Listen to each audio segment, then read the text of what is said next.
Hello, hope you're all well. I'm in a mess right now. Oh, I got it. I got it just as I did that. Happy days. Yeah, so good morning, good afternoon, good evening, whatever it is with people. Oh, this is tangled now. Yeah, I hope you're all well out there. Hope you all had a great Thanksgiving yesterday. Oh, someone skipped. Um, oop, got that. Don't need those now. Right, just need to check my setting to see if I'm in a bowl or not. Uh, no, I should be fine. That should is the right setting. Let's hope it doesn't skip today like it did yesterday. And we'll go from here. And Sarah P. Bore da, good morning. Good morning for you. It's good afternoon for me. So good afternoon. I think you're the first one here, Sarah. So that's great. And as you know anyway, but happy birthday to Zach. We'll say that a lot today. So happy birthday to Zach today as well. So people like thanks, Sarah. It is good, but sometimes it skips to another audio, and I don't know why. Maybe it's me. I mean, but I'm not going to blame myself yet. You know. So yeah, Pembrose Lapis, happy birthday to Zachariah today. Um, I didn't know that Vice was doing a video as well today, so I think everyone's over in Vices, which don't blame them. Don't blame them, but I'm still gonna play this. Um, one of the reasons that I play is totally different to all the other creators because I think I'm unique that I'll reach a couple of people each video, each stream, and be able to get them to join the Facebook group or join Discord or tell them a little bit more about Zachariah. Whereas obviously people like Vices is so huge that he reaches the masses, but um I like the personal touch with some people. After last time, we got actually probably about 10 people or 12 people signed up to Facebook, the group Zachariah, Free Zachariah Anderson. After we've done a couple of streams, I know that we've had discussions on this channel because we streamed. So that's what it's all about. Small nuggets, small wins for me. That's why it's so important for me to do these kind of streams. So yeah, hopefully, I think he's got an arraignment. Is it an arraignment today? He's got something on today which didn't sound very nice. Um, but hopefully he's having, an okay, as best he can birthday type of thing. I hope he knows everyone's here. Yes, let's get it up. I hope he knows everyone's out here. I hope Solomon's Zenith and the family tell him how much love and support we all have for him out here. Because there is a lot, you know. Um, just another quick message, just in case. I'm not sure how many people are actually here, but for those that feel like I'm pushing this down your throats, I don't. Um, Restitution hearing. Sorry, yeah, yeah. I just got my words mixed up. It's the restitution hearing. Yes, it is, Sarah. Thank you. Sometimes muddle my words on stuff like this. Restitution hearing. It is. So I'm not sure what time or anything or how it will turn out today, but he's got that. Um, yeah, so I just wanted to quickly mention early in the video because most people watch my videos not live, but actually afterwards. So if anyone thinks I'm throwing or stuffing Zachariah's innocent down your throat, I'm generally not. You make your own decisions on that. I personally believe that it wasn't a fair trial, and I don't believe he should be in prison. But I know there's a few people have commented in the past that they don't feel they can comment on my channel, that we're too cliquey when it comes to Zachariah. But honestly, I mean, yes, most, if not all, are very positive towards Zachariah Anderson. But I also want to hear from other people as well. And just try and show each other and learn from each other what makes you think he is guilty. Some people say the DNA, and I say what DNA. So yes, never think that you can't watch this and you think it's all, we hate everybody that thinks he's guilty. No, I'm not going to be like that because I think it's hopefully give us a chance to play some of these videos. Um, and hopefully, like Solomon's such a great speaker that let him tell you the truth, a bit more about what wasn't hand it in as evidence what the DA did and stuff like that, and how basically, in my opinion, how corrupt it all was. So yeah, that's what we got. We're not got many people here, but that's expected when you're going up against vices. Let's be honest, you know, I'm surprised anyone's here. So, but I've got loyalty with Sarah. Thank you, Sarah. I know you're working, so you don't have to type in chat, Sarah. I know you're here. I appreciate the fact that you're here. Hopefully some other people will jump on later. But hey, most people are supporters of Zach anyway. I think we had lovely conversations last time with people like Amy, didn't know about the case. Since then, she's gone away and researched it, and other people as well. Um, I'm sure people come in. But again, I'm recording this, Sarah, because genuinely there are more people in the UK that won't watch this live because of work and stuff like that. It's a culture that you don't really watch these kind of things in work in the UK. I mean, that's not always true. I used to do it, but there's some sort of culture. A lot of people don't think they can do it or don't want to do it, so they watch it afterwards. So I do record this with the mindset of um, not people that's here currently, but people in the future that are going to come in and watch this. Because there will be people that will come in and watch it, from especially from the UK. So if you are from the UK, please like and subscribe. Consider being a member, and hopefully this educates you a little bit. This is about a case about Zachary Anderson, and his brother is giving an interview on the MLS Law Show. Please subscribe if you haven't. And I know Sarah has, so I don't have to preach this. But for anybody else, look at the description box. There's a couple of links there to MLS Law Show, who's kindly allowed us to show this. Give him a subscribe and a like, and also Nicholas as well. I didn't realize he was in here, so I was giving him zero credit until I just saw that he's in the video as well. Give his channel a subscription and a like as well. That'd be great. So we will get into it now. But if you are from the UK or any other country or you never heard about Zachariah, then ask questions. I know this is live currently, but if you have got questions, ask in the comment section or join the Facebook group called Free Zachariah Anderson. There's also a Discord group now that you can join. Pinned up and also in the description box, I've got a link that is the give and go link to Zachary Anderson for his defense case for his appeal. So if you feel inclined or are able to, please go and donate there. You can really make a difference there. But if you can't donate, there's other things you can do. Become a member of the group. If you like research or anything like that, then the group's lovely, both on Discord and on Facebook. There's ways and means to help out, and it's not just always monetary as well. So that's enough for the plug for Zachary Anderson and everything. And there's lots of other stuff as well. And if you're on Twitter or anything, always look at this hashtag Free Zachary Anderson and put that into Twitter, and you lots of stuff will come up, and then you'll meet lovely people like Sarah P. On your way here. So yes, oof, I got that one. No notes on that one, Sarah. I think I nailed that one. I don't do notes normally. I have not. I'll just pour in my hands up. I've never seen these videos before. This video before, because we're doing DUI guy later on. Never seen this video before. And people might ask, and they haven't, but they might ask why I do some from like 3 months ago when there's been more recent ones. And the answer to that is because I think it's more raw back then. I think it's more fresh, and I also think that the people I'm trying to target here from the UK or people that haven't seen this case before, I think there's a little bit more detail in some of these going to be. I hope anyway, about the case, and I think listening to Solomon and how raw he is. Um, he's such a great speaker, speaks from the heart that I wanted to um, play these and not just the most recent ones. The most recent ones, they will show the store, the shop that you can buy merchandise from. Again, I actually haven't done it yet, but I'll try and put a link in the description box. But the main way is obviously the what's it called again? Give, Send, Go. Um, links in the description box, and link is at the top of this page. So with that, I am going to start it.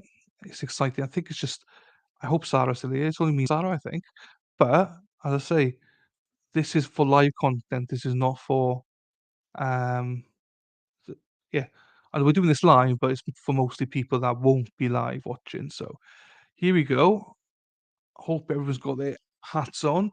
And whenever I feel the need to, I'll stop it, but I try and play this one through as much as possible because I generally, I know you're still here, Sarah. I know you're still here. I just got 0 on my screen saying no one's here, but I knew you were still here. So you and me, we were meant to be.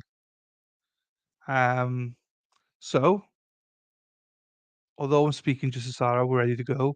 I'm speaking to the hopefully the masses that will watch this on repeat. So here we go. Right. As I say, I've never heard this before.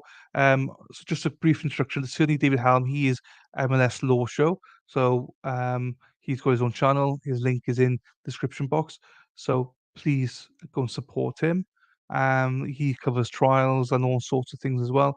Got a great bunch of people there as well. Um, then this is Solomon. So Solomon is Zach's brother, and I believe his younger brother. So he's the one that's gonna be speaking to us. So yeah. So with that, let's go. I know, Sarah, you've probably watched this about 20 times, so you can just listen and just be quiet. It's all good for you. You probably know what's coming. But I'm also impressed with people like Sarah that also join streams like this, having seen these before, but wants to be just to support, and cause and stuff, So it's always good. Right. So with that, here we go. And we'll welcome him to the show. Hello, how are you? I'm all right, David. How are you? Not too bad. I'm sure the family is not happy with the outcome. You live in Wisconsin? I do, yeah. I live closer to Madison, on the east side of Madison, actually.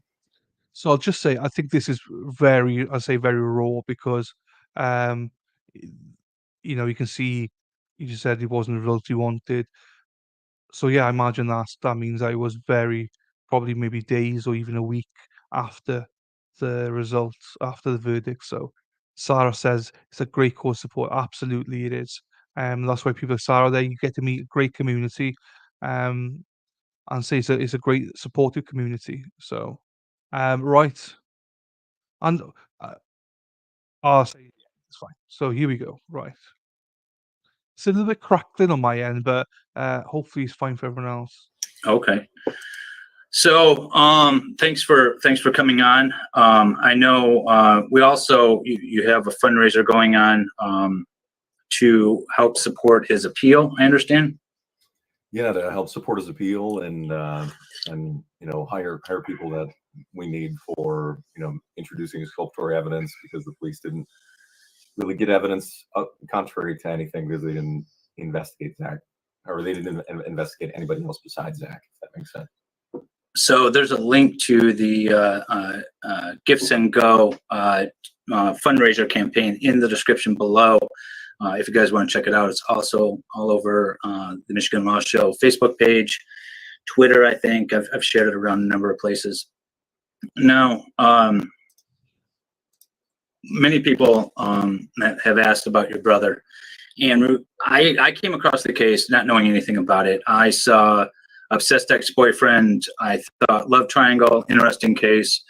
And I started streaming it and watching it. And it was very interesting, but not for the reasons I thought.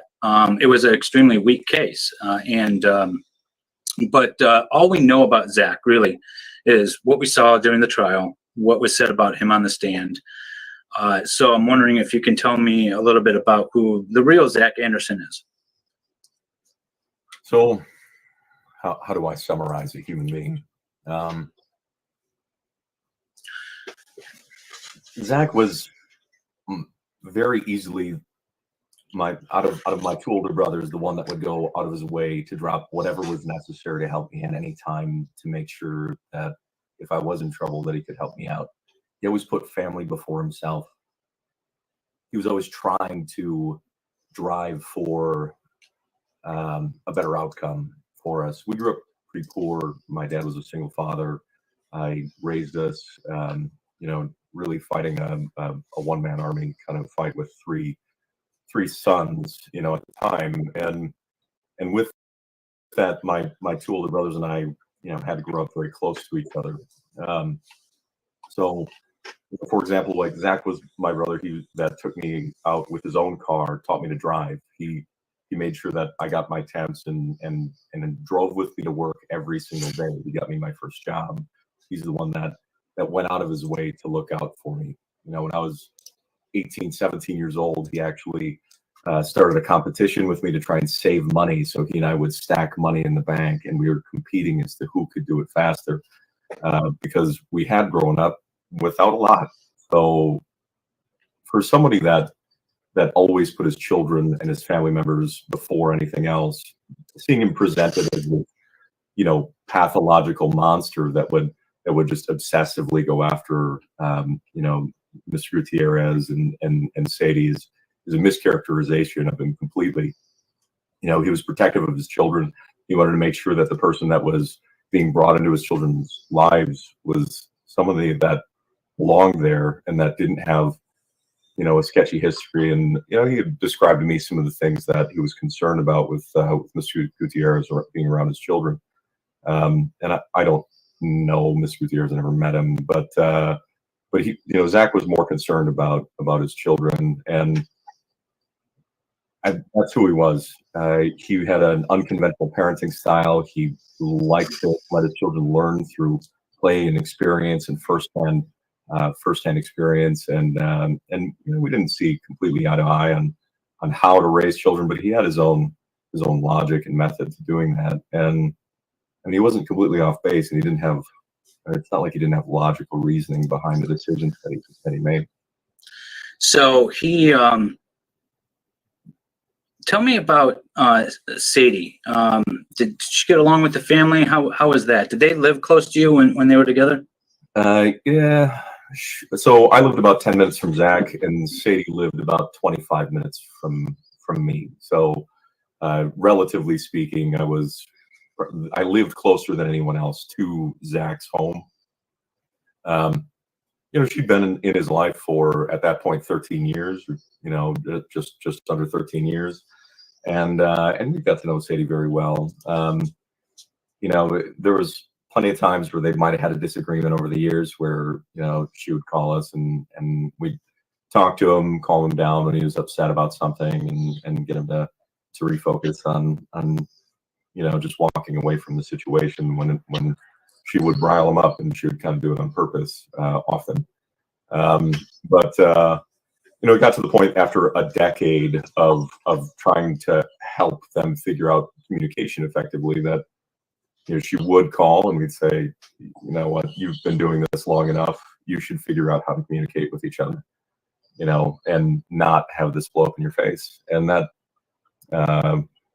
was close enough for us, but she was welcome at family functions. Actually, on the weekend of May 4th of 2020, Sadie attended my little sister Samantha's birthday party out at the Christmas tree farm. She hung out with all of us. She was there for a good part of the night, and everything was amicable, no problems. That you said that was July 4th of 2020? It was May 4th, the weekend of May 4th, 2020. Oh, May 4th. Okay, so the weekend or a couple of weeks before Gutierrez went missing. Right. It was right in the middle of this, this time frame that the state set up. That was this crazy pathological time that he was obsessed and couldn't see anything else. But she claimed that she was so afraid of him. But then she went to our family functions and hung out with all of us and stuff like that. And Zach was there too? Yeah, Zach was there too. She hung out with all of us. That wasn't ever discussed in the trial. You're right. It was not. Did his attorneys talk to you about that at all? No, they didn't. But there was, like, the kids were there and everybody was there, but it was never an issue, and it wasn't really related to anything that had to do with Miss Gutierrez or anything like that. But yeah, she hung out with all of us. We're all standing around the Christmas tree farm, and as they have a little event center at the tree farm where we held, like, my little brother's wedding and things like that. And yeah, my little sister had her birthday party, and Sadie was there, very comfortable, no problem. Okay. Were you there in the courtroom for the trial? For part of it, not the whole time. Okay. Did you get a chance to hear the recorded phone calls at all? Yeah, I did get to hear them. The Hopefully it's not too crackly for you. I don't know why it's crackling. I can bear it, but hopefully it's not too bad for you, Sarah. Yeah, so this is the thing I want people to know. Thank you for commenting this. There's a lot of things not discussed in the trial that should have been. So we've already picked up some stuff there that there was never brought up. And there I can promise you guys there's a hell of a lot more. So that's why, keep going with this. We'll learn some more today. And that's why joining the groups, as I said to you earlier on, is so important. So you get to meet with people who have got more knowledge on this than I do, like Sarah, and there's a host of others that can fill in loads of other blanks as well. So sorry, I have a cat bothering me. Of course, starting right now. The phone call, the one where Sadie is yelling at Zach. Was that something that happened often that you experienced, or? No. I've seen them have a couple of arguments over the years, but I personally have had a custody dispute. Emotions are charged when you're having those kind of disagreements, in those stages of the end of a relationship. I wasn't surprised that they would have had arguments about the kids and the placement of the kids and what was going on with them. But it's not like they argued like that in front of all of us, except for, I guess, there was one time in front of my dad at the twins' birthday party in December 2019, but not in front of me. And again, if I'm asking questions that you're not allowed to talk about or something like that, let me know, because I don't really know where your limits are. I know you guys are working on defense stuff and whatever. But how did Zach take I guess, the final breakup? Or were they ever broken up, really, in Zach's mind, that you know of? The last conversation I had with him, he was just he was disappointed. He wasn't like obsessive. He didn't talk about anything like that. So you saw Susan Williamson Brown, take the stand. She mentioned that her son was good friends with me for many years. I was helping her son on a project. We were working on something at his home, and Zach had stopped by, and we were talking a little bit, and effectively what Zach said was, I wish I could have given her better. I wish her the best. That was what he said. He was like, I'm sad that it's moving on. I wish I could have done better. I wish it would be different. And that sentiment never struck me as being obsessive or anything along those, what was presented in court. And that was one of the things that bothered us very specifically watching this whole proceeding.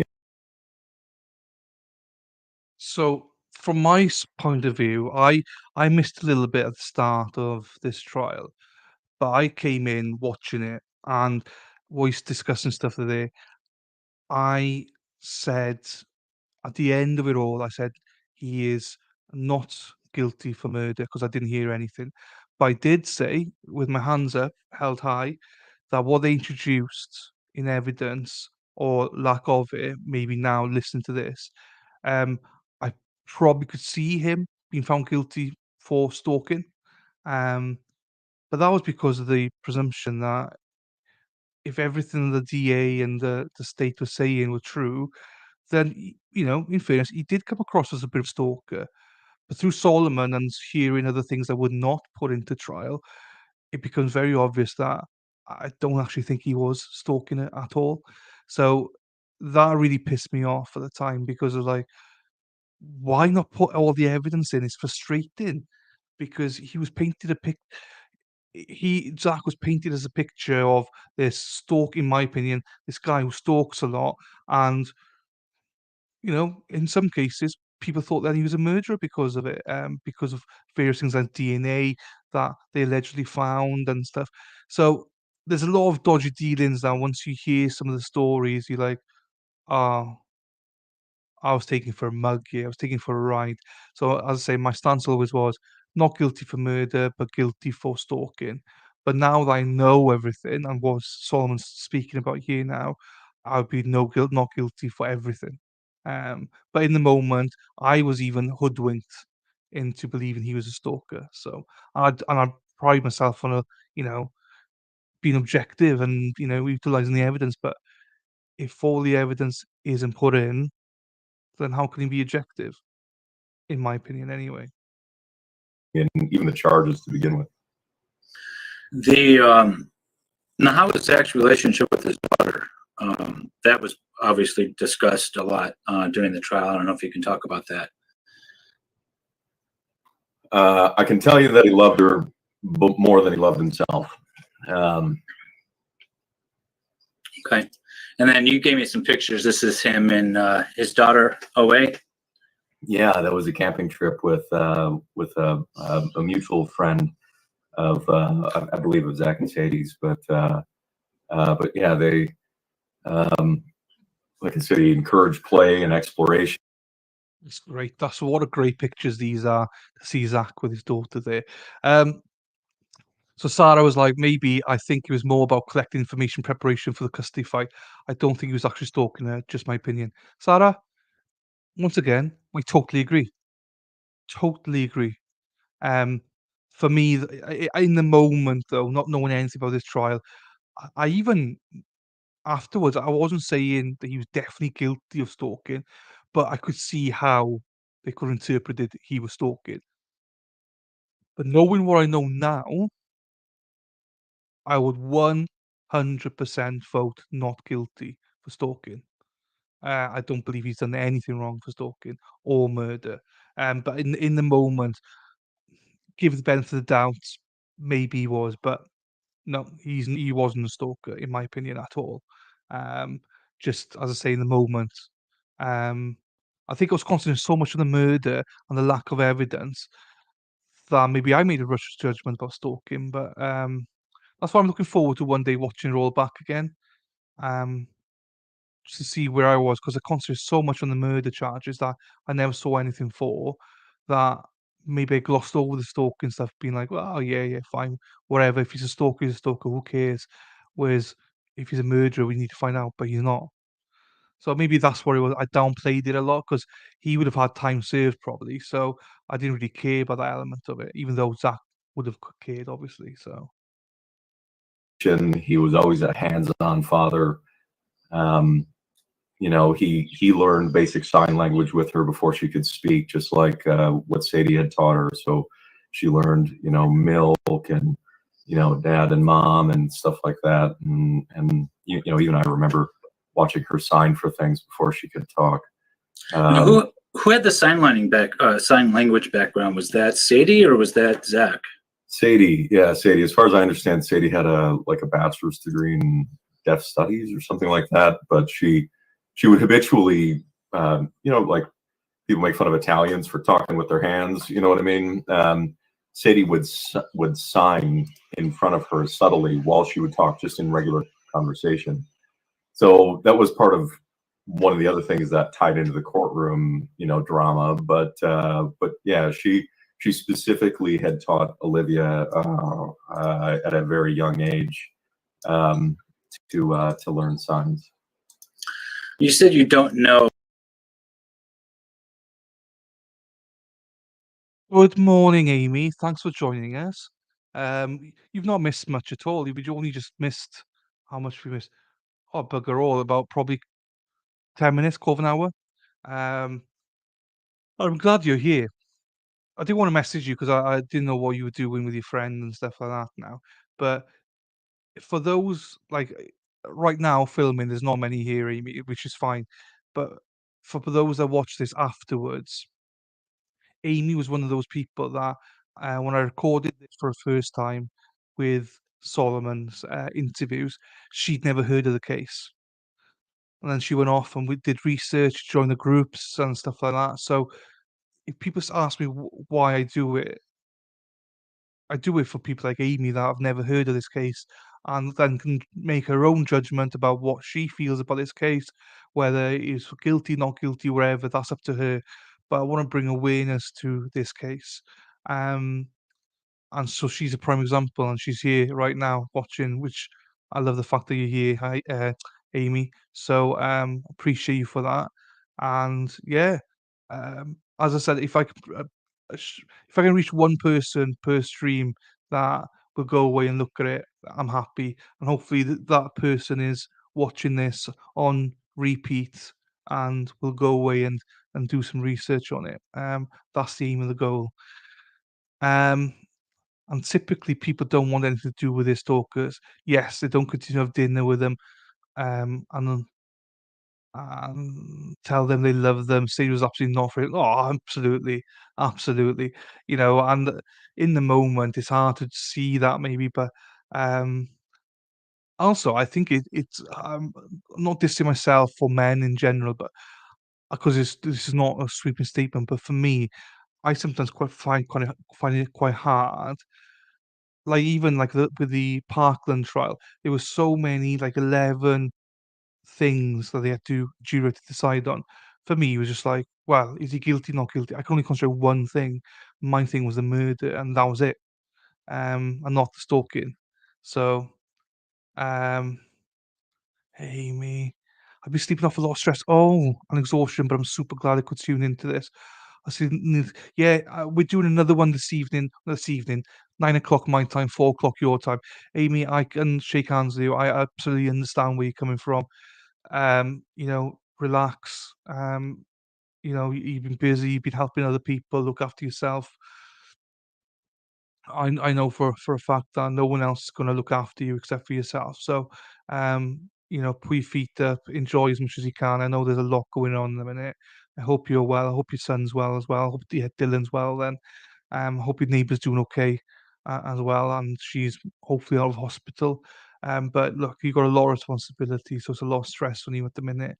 Um, you'll see that I've cut down on the channel as well, a lot of stuff. So that for the very reason of stress and exhaustion. So you can preach it anytime, Amy. So yeah, we're gonna have a lot more shorter streams now. So hopefully you'll join us in a lot of them. I think you can then hopefully join Discord, where we're gonna start doing the Otis senior, whatever his name is, senior stuff as well that interest you. But we're not doing any trial now until the 24th. Push a business. Everything's based around having a bit of fun and also promoting the other things, which is not popular. Um, but it is something I'm passionate about, something I want to do. I mean, I could stream trials and get a lot more people viewing the channel, but you know, sometimes you got to just do the right thing, and I think this is the right thing. Um, so yeah, we'll carry on, but keep chatting. I love having you just in chat. I've been meaning to touch base with you for a while now because you sometimes here, but you're also very quiet because you've been busy, stressed, and stuff. So glad you're doing okay. Um, yeah, I'm trying to take care of myself. That's why we're doing all these sort of things now, trying to do things a little bit differently rather than doing 2 days worth of trials in one day type of thing. So no worries at all. Right. Oh, Good. Gutierrez. Do you know anything about him? I know that he was a big guy, 6 foot, and he was supposed to be 270, 280. As far as I understood, I hearsay on the internet. I can't really say. I don't want to It's all hearsay out here. We're not in court, so. I don't want to slander him. I mean, it sounds like he loved his kids too, and maybe he had some connections or friendships that were less than healthy in our social standards. It sounded like he was in a lot of debt, that he owed a lot of people money. As far as I saw on CCAP, there were a number of judgments against him where he had owed, different collection agencies a lot of money and other people money. And as far as I understand, that included Michael Campbell and a few of the other people that were presented or attempted to be presented in court. Interesting. You had told me the other day, I believe, and correct me if I'm wrong, did Gutierrez work for the court systems? As far as I understand, he was a court servicer, so he was connected very closely with a lot of the people that worked in and with the district court. Oh, I've never known that. I never knew that. I never knew that. I never knew that that was his job. Wow. Okay, I found out something new then. That's interesting. Hopefully, it wasn't for this bloody court. Kenosha one. So there was a point where Judge Schrader was hurt. He was injured after the previous mistrial, and they tried to get a different judge to see the case to respect my brother's right to speedy trial. But as it turns out, there was only one other judge in the entire district court that could see the case that didn't have a personal connection to Mr. Gutierrez, and that included the Chief Justice. So there was no way for my brother to get a fair hearing, even because everybody had some sort of personal connection with this man somehow in some way. And I don't know exactly what those connections were, but even the Chief Justice in one of the hearings recused himself and tried to limit his involvement in his judgments. And that was pretty alarming for us, the family. There was a question posted in the comment that I thought was relevant, and I You'd want be to try to alarmed go as back well. to it. I can't.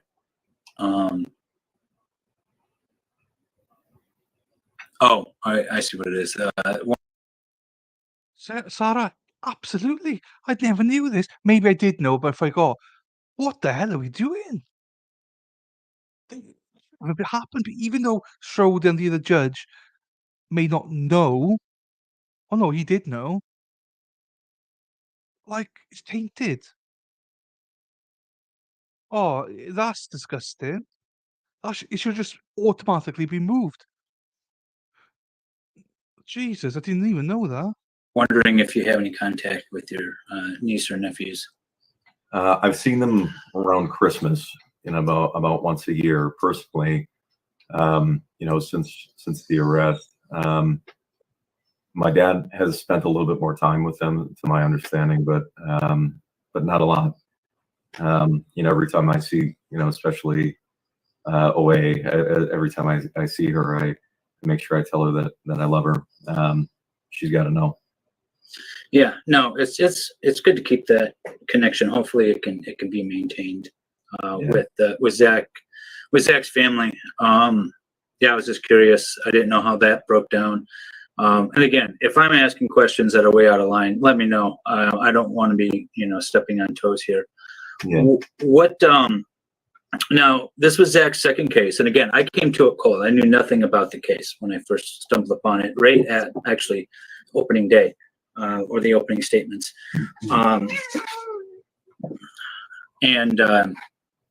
But apparently, this is the second trial, and there was talk about evidence that was kept from the defense in the first trial, and it wasn't quite clear exactly what that was. Do you know what that evidence was? As far as I understand, they had new discovery that they did not submit to the court immediately before, or that until during the opening statements of the first trial. So during the opening statements, Michael Gravely made some statements about specifically Ms. Macias changing her testimony. So until that moment, it was not brought before the court or my brother's defense attorneys that Ms. Macias had changed her testimony. Because at that point, it was almost 2 years into this case. They had submitted new discovery on the Friday before jury selection occurred. And then again, more new discovery that was presented during opening statements. So they quickly moved for a mistrial at that point because he was kind of playing a dirty game. He wasn't giving the defense enough notice on information and these changes of testimony, and it wasn't in my brother's best interest to defend him in this case. It seems like an MO for DA. We nicknamed him Gonzo in the trial, and unfortunately, the Muppet Show, because it was just a fiasco. Oh, geez, again. It's just disgusting. How is he, like, as a DA, he should just be punished, but he'll never be punished.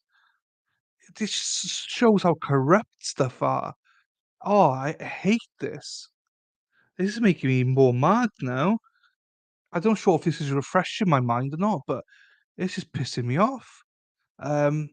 Right, I'll touch upon Schroeder now because you mentioned it, right? I do agree with it, right? There's one of the things that I've not seen Rittenhouse, so I don't know what he did or what he was like. one of the things that I tell you I did not like about him, and people think it's a joke online, which I absolutely hate when I hear this from a recovery addict, is that people said he was on his iPad watching YouTube streams and stuff. If that is true, and I don't know if it's true or not. If that's true, then he should be dismissed from his role right away, and this should be redone. That's absolutely disgusting if he was there. Now, chances are he wasn't, but rumors on obviously Twitter are that he was on there and he's watching Recovery Addict and everyone's having a good laugh for it.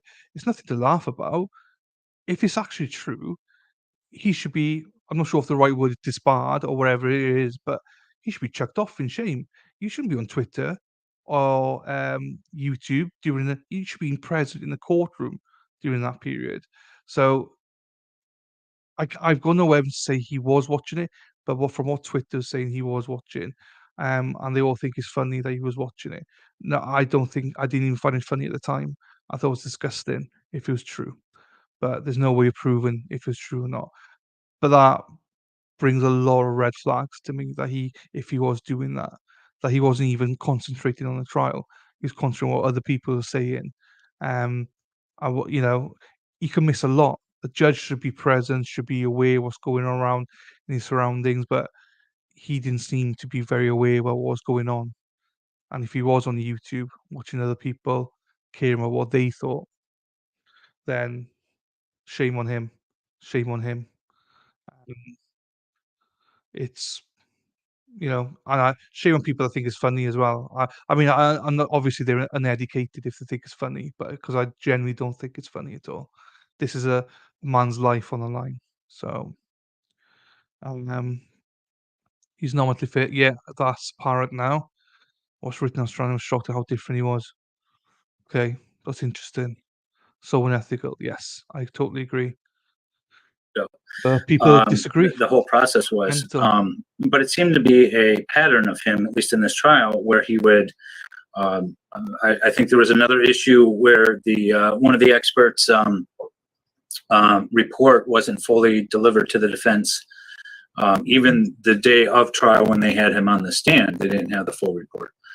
And it just, there's a bunch of stuff. And just Matias, for anyone who's not familiar, she was the Facebook date that was supposed to meet up with Gutierrez on May 17th at 9 o'clock.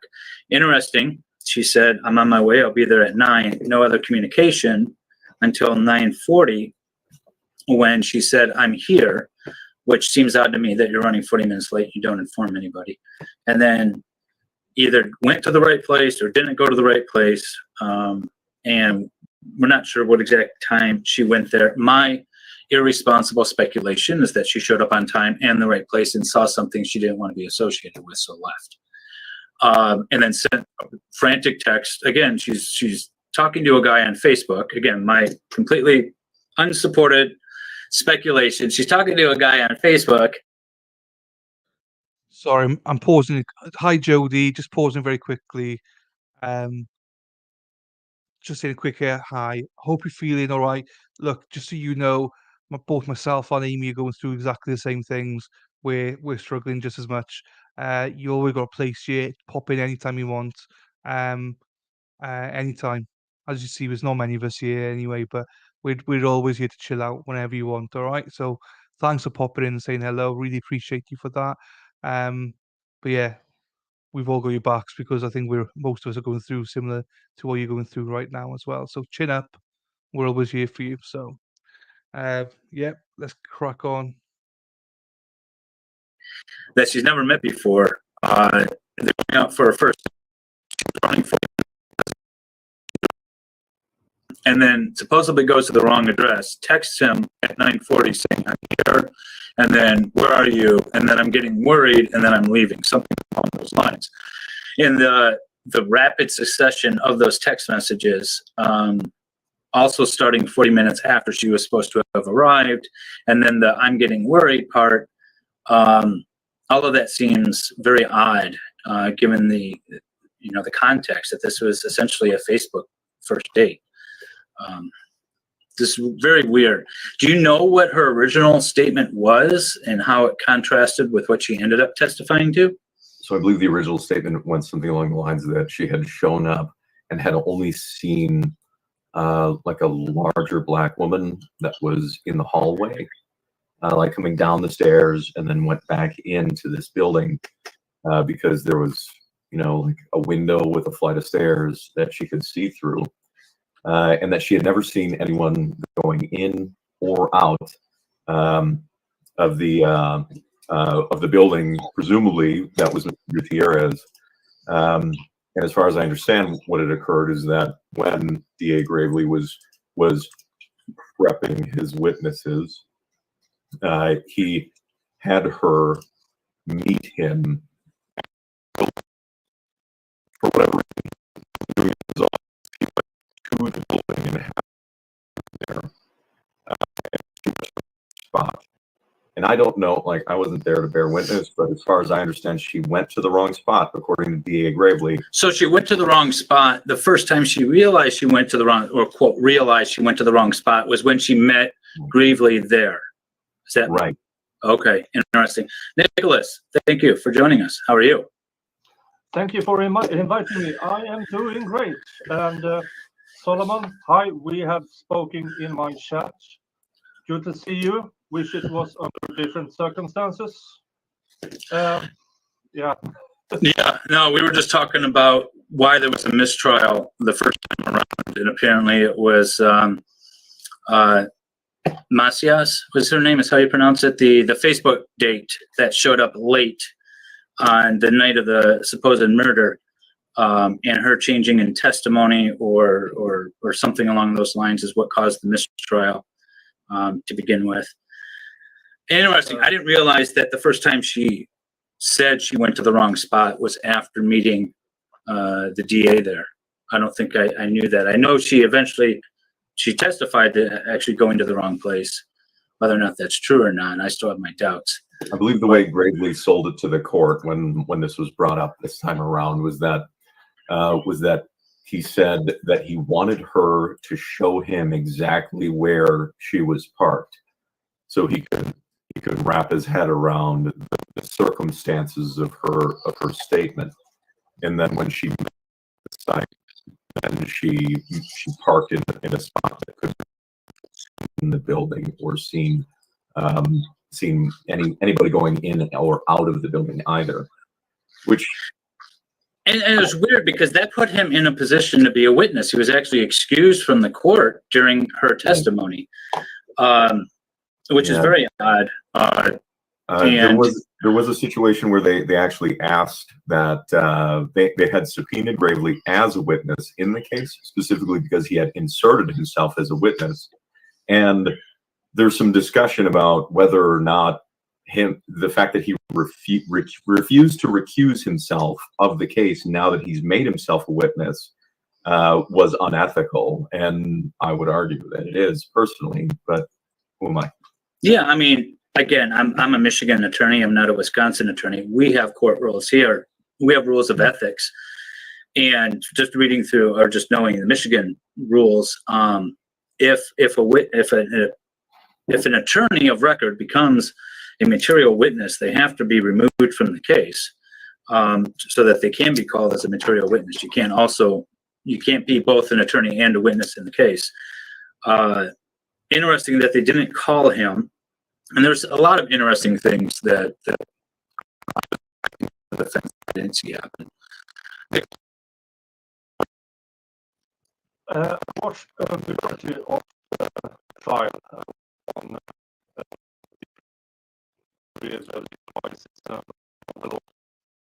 and I remember that the first mistrial was because the prosecution didn't disclose the fact she went to the wrong place.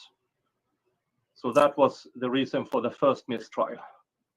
And then, as Solomon said, the prosecution then molded it in to his case as if it fit in, which was very sneaky and might have been from the defense side might have pushed more forward to it, but again, I do believe that the defense did the job they could have done. Well, No. yeah, no. So I'm again. I know nothing about the case. I'm listening to the DA's opening statement, and I'm thinking, wow, Zach is guilty. And then I hear the defense opening statement, and I say, well, maybe not. They talk about no blood, no cell phone, and then I'm listening to this case, and it's maybe halfway through the DA's case, and I'm saying to myself, and maybe I said it on my stream, I want to see at least 2 experts be called by the defense. I want to see a crime scene investigator that's going to say, given the condition of this apartment with all this blood and not cleaned up and everything that's going on, you would have expected to see blood in the vehicle. If the vehicle was used, again, looking at the vehicle wasn't cleaned up. You would have expected to see blood around this vehicle. I didn't see a defense expert for that. And I also wanted to see a defense expert to talk about the DNA and why, and the millions of different ways that, well, maybe not millions, but the way that DNA could be transferred into that van, because there was one spot of DNA which is weak enough to potentially challenge in a dueling experts, but then also explain to the jury, because I think that's what maybe the jury got hung up on, is that, okay, we don't have cell phone evidence, we don't have witnesses, but we have the victim's DNA in the defendant's vehicle. And without an explanation to the jury as to how that could happen, either through transfer from Sadie, if Gutierrez actually did break into Zach's vehicle like he said he was going to, and things like that, you really, I wanted to see an expert on that. Those are the 2 things that I really would have liked to see from the defense in this case. I think that there's a couple of important issues with this case. Is that with the literal to Correa's testimony, thousands of hours that each individual had put into these, the thousands and thousands of man hours, the 15 different law enforcement agencies that investigated this. The only evidence that they came up with that possibly connected my brother to the situation is this hypothetical blood spot, is what they called it, or what Gravely tried to sell it as, in the back of Zach's van, when that spot was identical in color to the other reddish brown splashes all over the van, including on the steering wheel, on the other wheel hub, and all kinds of other places. So that coloration was identical to the rest of the damage, or the rest. So this point, that's very interesting, because a lot of people believed it was blood and just totally ran with it and go, well, it's DNA, there's blood, all based on that little spot. And so many people told me, yeah, he's guilty because of the DNA. And it's like, guys, you sold a kipper. Sold a kipper, guys. So it's frustrating to hear this as well. There's a lot of things now looking back I don't quite understand with the defense, and I loved Nicole Muller. I'm a Nicole Muller stan, Sarah. I'm a huge fan of hers, but I don't really get this as well. I was thinking, was it because of money or something? I don't know. I don't know. Or did they just think in their heads, well, there's no point to discount it because no one can prove anything? I don't know. So that much blood in all those little cracks and crevices. That was not blood. Yeah, exactly.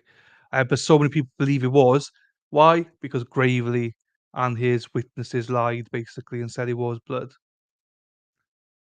This re-angers me to see it again, and people can't see it. It's like sometimes states and DAs do lie. This piece of shit. If you can't see that he's a born liar, then God help it if you guys are ever got any family members that get tried into that DA. Jesus. The staining inside the van. And I don't know the probability of the likelihood that Mr. Gutierrez went through my brother's van and sneezed on the side panel. I have no idea. right? Well, I was even thinking, like, there's a famous case, and I can't remember the name of it, where two fishermen were approached by a police officer after finding a young woman dead in a car. They went up to the fishermen to ask if they saw anything, and they said, no, we've been out here for several hours, we haven't seen anything. Shook the fishermen's hands, and then went back into the car to start gathering evidence. And those two guys were charged with the murder of this young lady. The one guy committed suicide the day before the trial was to start. The other guy went to trial, was convicted, but eventually exonerated on touch DNA. You know, it's things like that where people are convicted of crimes because of one spot of DNA, which in my opinion could be explained away with a decent defense expert. And, you know, when you were going to the first witness that the defense did call was the crime scene investigator that looked at the van and pointed out that there were, you know, dozens and dozens of spots that they thought was blood, that they tested for blood. It turned out not to be blood. The only one they didn't test for blood was this one particular spot in the back, and they only tested it for DNA. It's just and I think, I don't know, I'm just trying to wrap my head around why a jury would have convicted with so little evidence, and that's the one thing that I really wanted to have seen. Yeah, I mean the luminol photos that they showed, it's totally dark everywhere. So even if you had like cleaned any blood evidence up, there's no evidence of there even being a cleaning of biological material from anything, even inside the little crevices and all of the brackets for attaching the seats. There's nothing there, nothing. Yeah, it's quite astonishing how they presented the van, because as I said, I did a mock closing argument directly after during the trial, and my theory is that, well, speculation, Mr. Guterres, heavy smoker, allegedly. How does smoker's lung cough up look like? Brownish. Oh, yeah. And then you have it, if they can use, and this was infuriating, if they can claim a gap in phone activity is evidence of anything to sack, then the exact same gap should apply to Mr. Guterres.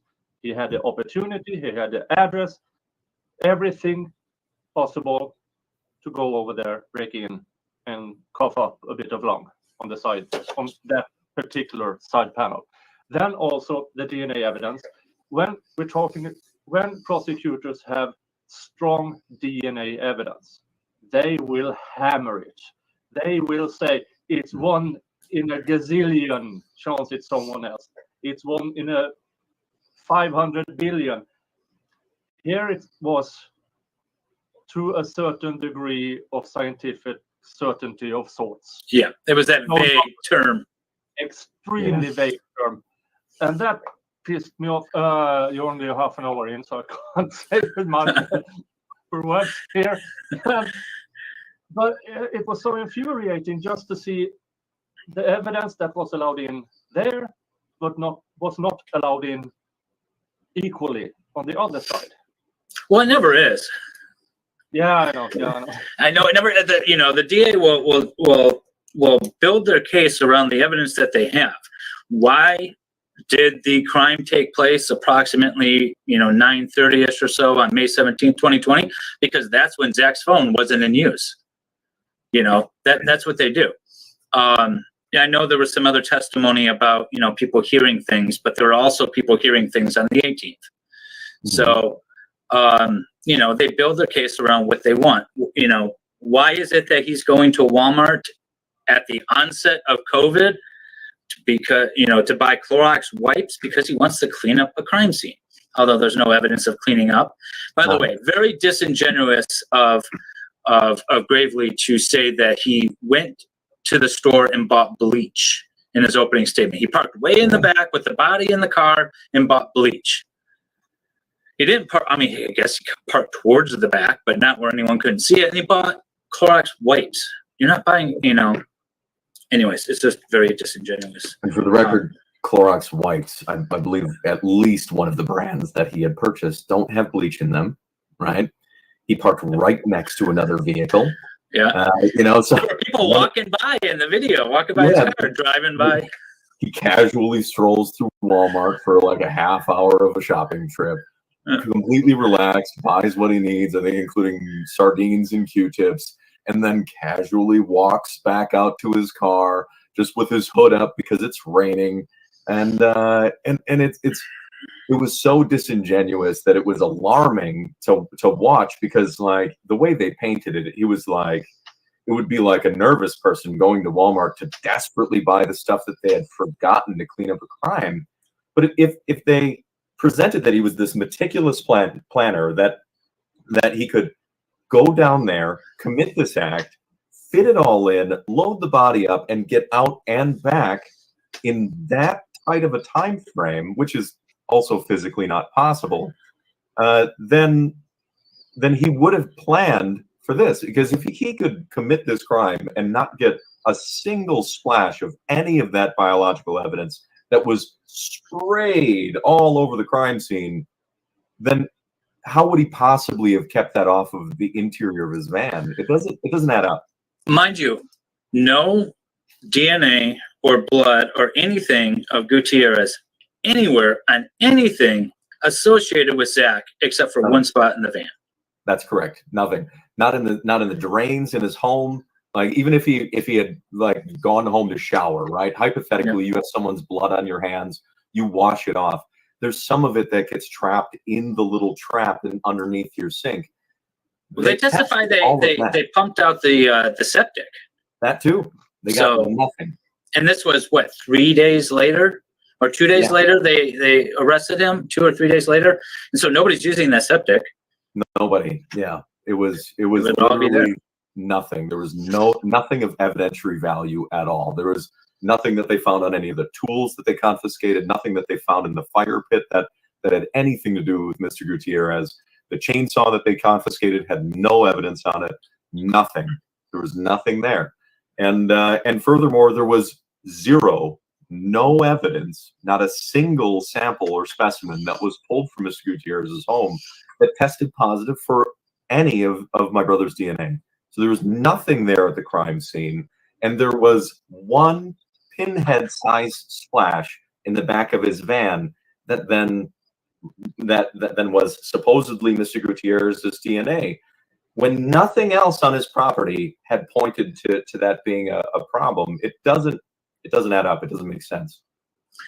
The Nicholas, I don't know how long you've been practicing, maybe more than me, maybe not. I remember in law school, they used to teach us about the CSI effect. Did you ever hear about that? Did you ever get taught about the CSI effect? That's not my area. I became junior rep who then went into labor law.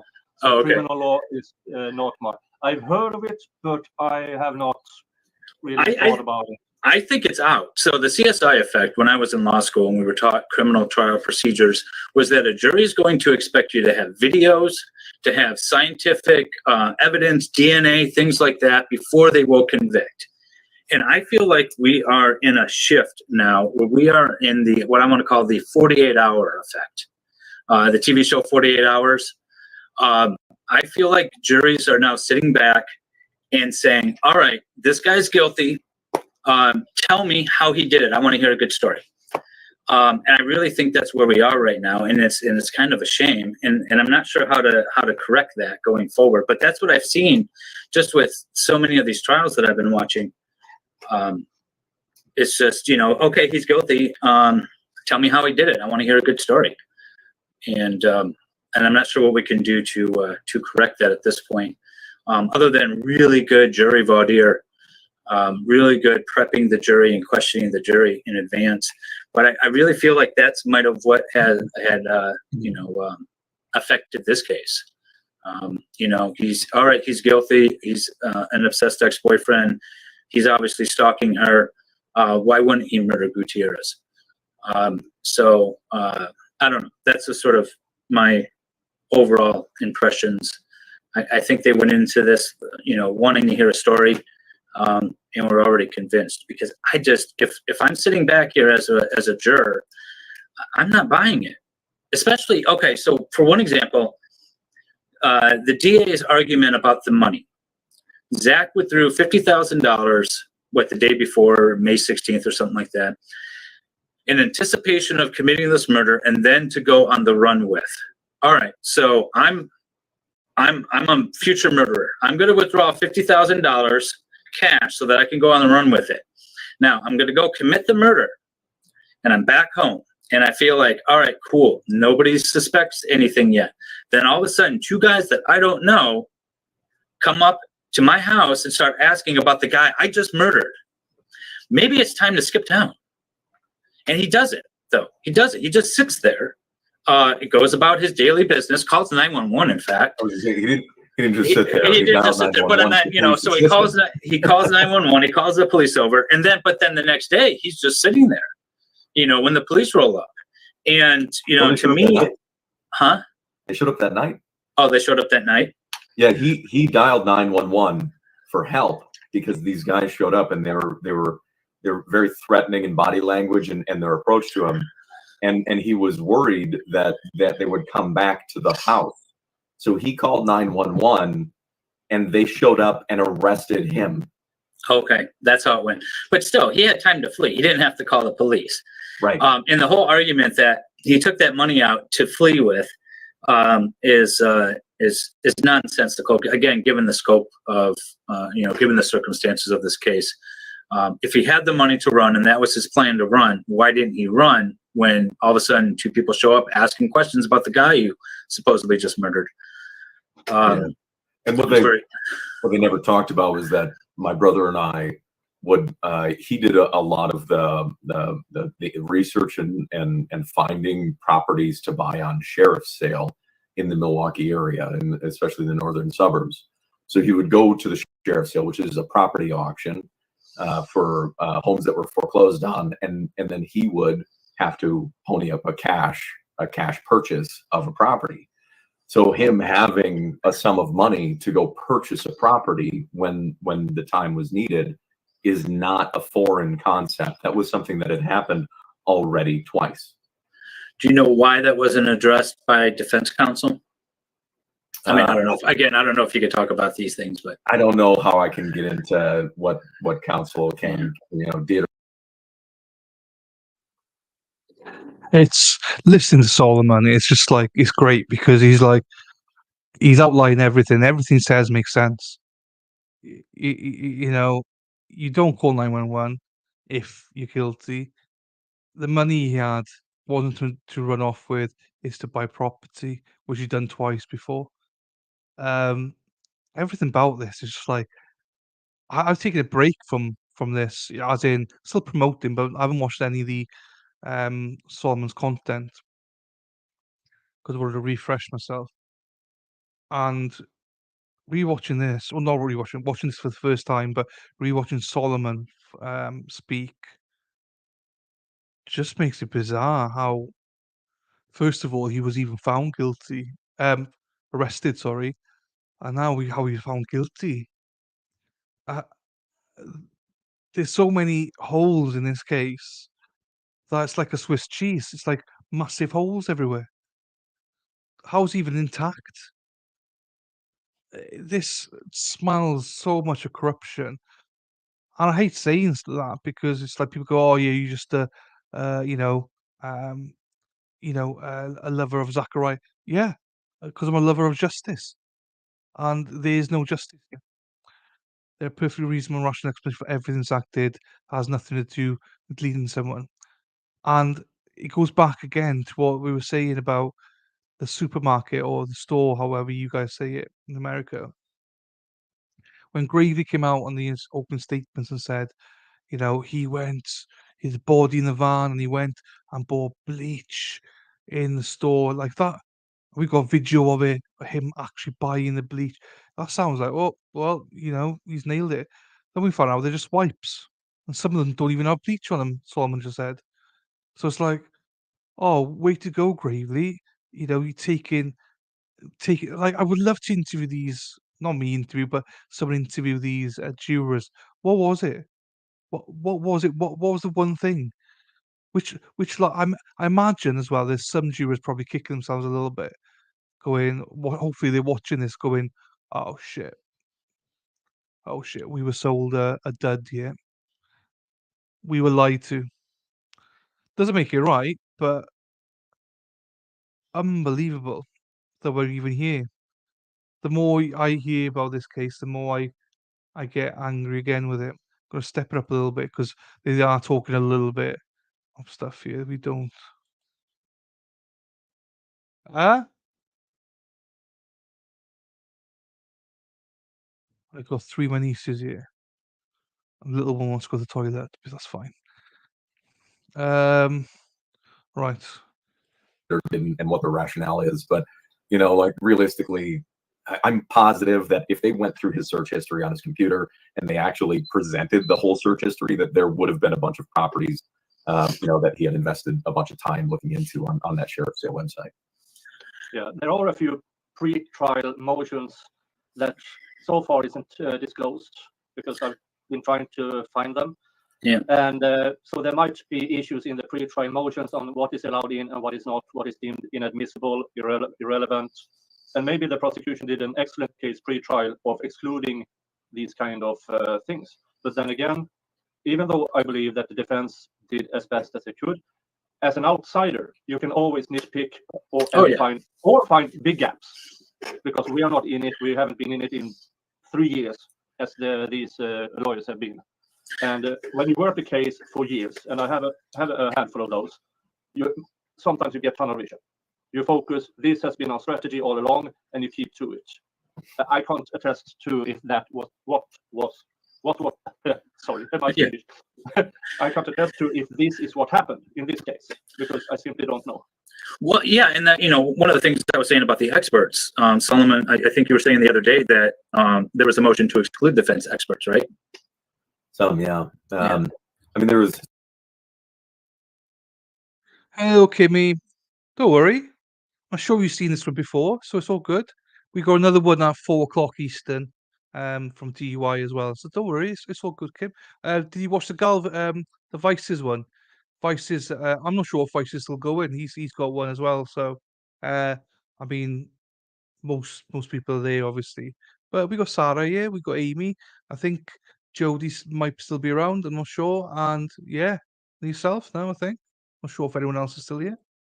Some strategies deployed, you know, in my opinion, watching the trial, especially by Gravely, it was almost like he intentionally filibustered the courtroom, asking like repeated leading questions that led to nowhere and didn't interact with the people that he had on the stand, just to soak up as much time as possible. And it really seemed like pushing the time limit to the point where then the defense didn't have the original trial window to have the professional experts brought in. Felt like a really underhanded strategy to try and take the legs out from underneath a defense on this like insanely weak case by the state. That's what it was. You had indicated that because the case went so long that the defense expert wasn't available when it was their case in chief or something along those lines, right? Yeah, I'm not sure. I can't say specifically that they were not available. Like I'm not on their team, but it was very clear that was one of the things. And when I had spoken with the paralegal, that they were like trying to reorganize to get these witnesses in. That's That is one of the hardest things to do, especially when you have expert witnesses. And, you know, a lot of times the court allows you to call witnesses out of order for those convenience. It sounds like they did that with the rebuttal witnesses, but it didn't seem like they afforded that opportunity to the defense. KT is actually where Zach is actually being held, wants to write. He's currently being held in the Kenosha Pretrial Center. That's on 55th in Kenosha or something like that. I'd have to Google it, but that's where he is. If you join our Facebook group, you should be able to find all the information that you need, including the rules of writing a letter to an inmate in the facility, which maybe some of the people that are watching can plug the Facebook group, and then somebody can go look at that and get together whatever information they need to write them or contact them through their online applications. Also, I'll plug again. You know, I'll put the Facebook group, a link to that in the description. But in the description already is the Gives and Go link to help raise some money for the defense here of this case. And I understand that his counsels are retained; they're not, in fact, court appointed. Some people had questions about that, and we were, of course, just purely speculating. I know they were both, or all three of them, were part of a large firm in Wisconsin there, but you never know if the how court appointments work in different courts and things. So weren't sure if they were actually retained or not. I did like Nicole a lot. I thought she did a great job with her, just with her objections and the way she questioned witnesses and everything like that. I thought she did a great job. I really like her. She's a superstar in my book. And I did not like at all DA Gonzo and his sidekick there. I didn't like their demeanor at all. And apparently, though, it didn't matter to the jury. It's just disappointing. I really thought personally that Zach's lawyers played a very careful game on trying to make sure they didn't rub the jury wrong. That I really thought that Nicole did an excellent job. With the minor witness to try and slow down and be calm and approach her very gently. Like even try to like crack jokes and like bring down the tension of the situation so they can talk. And clearly that didn't work, to the end as the explosions in the courtroom occurred. But she did a very good job, not beating up the people on the stand when they're giving testimony and making sure that the jury didn't hold it against the defense for that. It was something I really appreciated. Yeah, no, go ahead. I saw the question in the chat. What does labor law rep has to do with this case? Well, I started on RC Overlord and Legal Vice's channel in the live stream, and then I got oddly hung up on this case. And it took a few days after the trial to come to terms with why. And my backstory is Swedish countryside. I lived 40 minutes from a town of roughly 100,000 people in the woodlands. May or may not have had moonshine going around. May or may not have been other things going around. What can I say? I feel oddly connected to these kind of people because I grew up around these kind of people. Swedish rednecks exists too, if you pardon my language. My wife is Swedish, and she has a friend from high school, and she calls him a Swedish redneck. That's how she describes him. And she grew up in a farming community as well. So apparently, yeah, they do exist there. But yeah, no, this case really resonated with me too, just because, again, the most innocent and innocuous of activities the DA wants to spin. And I thought this was going to be a quick verdict of not guilty. I know typically, in my experience, I like to see a longer deliberation because it's leaning more towards an acquittal as opposed to a quick deliberation. In my experience, tends to lead towards a conviction. But I thought it was going to be a quick not guilty. And again, like Nicholas said, there's a lot that we could do to try to Monday morning quarterback the defense team. But I thought they did a great job on during the DA's case. I thought they did a great job of spinning the witnesses and knocking down their credibility, and really showing that there was no evidence. If in fact there was a denial, someone asked me what sort of possible appeal angles could there be here, and there weren't a terrible amount. There was the gun issue testimony. That was a huge one, and I'm not sure why they didn't push for a mistrial at that point. My thought was, it's an ancillary issue. It goes to the credibility of the witness, not to a material fact of meeting the element of the charge. And if they pushed for a mistrial, because it was an ancillary issue, even if it was granted, it would still open him up for retry. And if that's the case, they might have felt really confident that they were doing a good job, because I was kind of confident that they were doing a good job. And so maybe that's why they didn't want to push for a mistrial. But that was definitely one of the things. But from a legal standpoint, from a sort of a evidentiary standpoint, or with some real grounds to get a new trial on this, if the defense was denied the opportunity to call experts, that would be huge for me.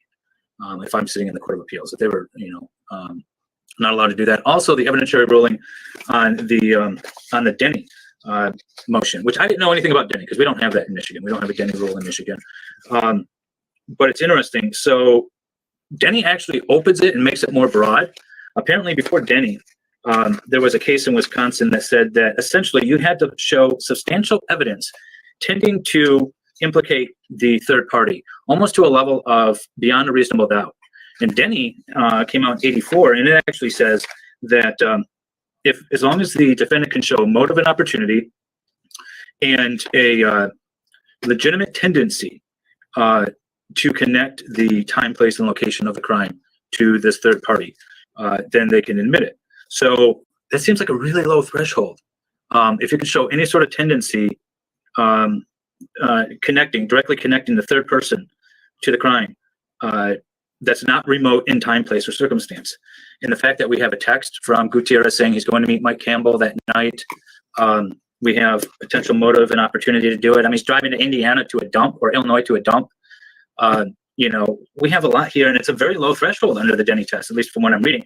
Now, again, I'm reading Denny itself, so I don't know how it's been manipulated over the years with further cases, but that might be grounds for an appeal as well. We can hope.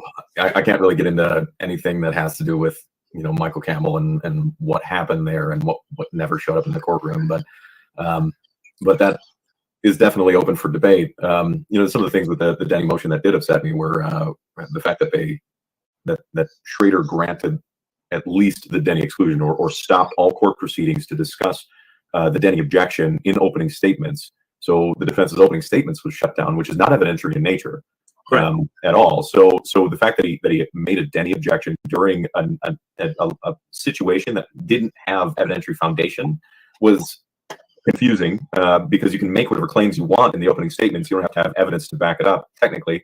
Well, he did it. Right, exactly. No evidence. Yeah, exactly. And frankly, he made those claims in the closing statements too, without evidence, which was also sort of befuddling. But realistically, I couldn't believe that Schrader shut it down and then effectively was ruling in Gravely's on Gravely's behalf in this situation, because saying that the police didn't investigate these very suspicious text messages when they had gotten the download of text messages and saw specifically that between Rebecca Jekyll and Sadie that there were these odd circumstances that were suspicious, that should have been looked into because they were adjacent to this alleged crime, and maybe should have called for further and deeper investigation by the police. And that's all I believe they were stating in their opening statements when they got that objection. It wasn't that where they were specifically pointing the finger at a specific third party. Right. And then there's just a lot of other and that's the thing that bugs me most is the state will say there is no evidence of somebody else or something like that, alluding to that. Yet they don't go through Sadie's phone. They did no data extraction from Sadie's phone. To my knowledge, I don't remember anyone testifying to doing data extraction from Mike Campbell's phone. I might be wrong about that, but I don't remember hearing about that either. It seems that there was a focus on Zach from the get-go, and much like Nicholas said with the attorneys, they got tunnel vision. These officers and everyone got tunnel vision, and they just focused on him and directed all their evidence towards that. I mean, they went through, what do you say, 100 and thousands of man hours, 110 officers or something like that, and they just all focused on this. It was 15 law enforcement agencies. They had over 100, including the FBI, by the way. So you had 15 law enforcement agencies. In investigating my brother, they searched his home, our family Christmas tree farm, the job site up in Belgium, right? All three warrants going after him. They had trained canines, ATVs, they had scuba units. They searched, I believe, Harrington Beach Park. So they spent all of those man hours. I mean, legitimately, I was trying to rack it up because I was a business owner, and I was trying to rack up the number of man hours and the wages of all of those people for all of that time. And it had to have been in millions of dollars to actually try and prove that my brother committed this crime, to only come up with a pinhead spot size of DNA. It doesn't make sense. No, if anything, it should, with that huge amount of processing, huge amount of man hours, and all they came up with, at best, 3 things, of which one was a hole in phone activity. Right. Yep. Yeah. That's this. And one was Sadie's, he's the guy, and the third thing is that pin smudge. And I brought it up in a video of mine. Now, I'm size-wise a bit taller than Mr. Gutierrez, roughly the same weight. And I managed to find a rug 5x8. So I'm going to try to see how this fits into me being rolled up into that carpet, allegedly blood soaked through, heavy as, still not 2 hours in, heavy as, very heavy, being rolled up, and managed to seal off every surface with duct tape and rope. So no, and the only thing that's released is a pin-size smudge or smoker's lung cough up. If he is driving, as the prosecution said, if Zach is driving around with this 6-foot huge guy in the back of a family van, more or less, not a real working van, not a minivan, we call them here. Banana shaped of sorts, bumping around like a maniac in the back if he was going to try to avoid every camera on the way. That was the other thing. Yeah, you bring it up. No cameras had his vehicle anywhere. Sorry.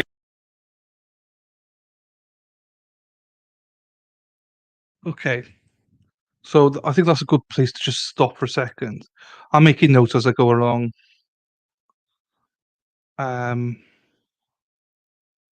So okay. Michael Campbell. Yeah, we need to find out a bit more about Michael Campbell. Maybe I forgot his name at the time, but I didn't remember him. He was going to the dump in Idaho. Not Idaho, Illinois. Why was he going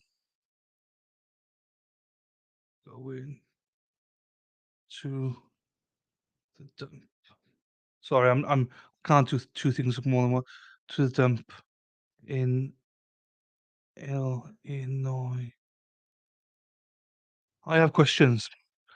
What was he doing? Why wasn't his phone extracted? Why wasn't Sadie's phone extracted? The reason I stopped here was because I always say this, right?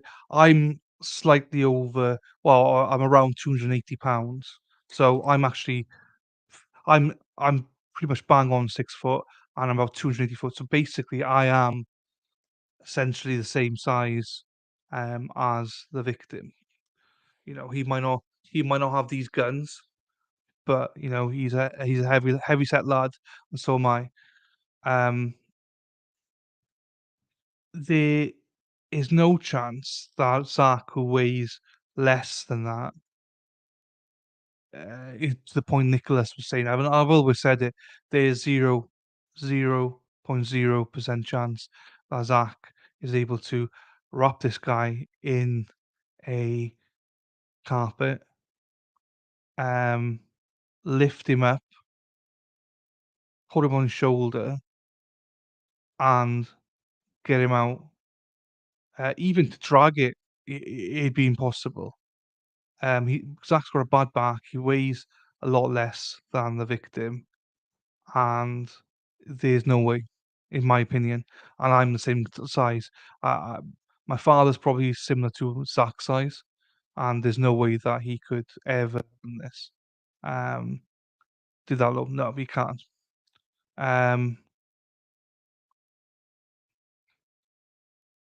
Yeah, I can't. Yeah, yeah.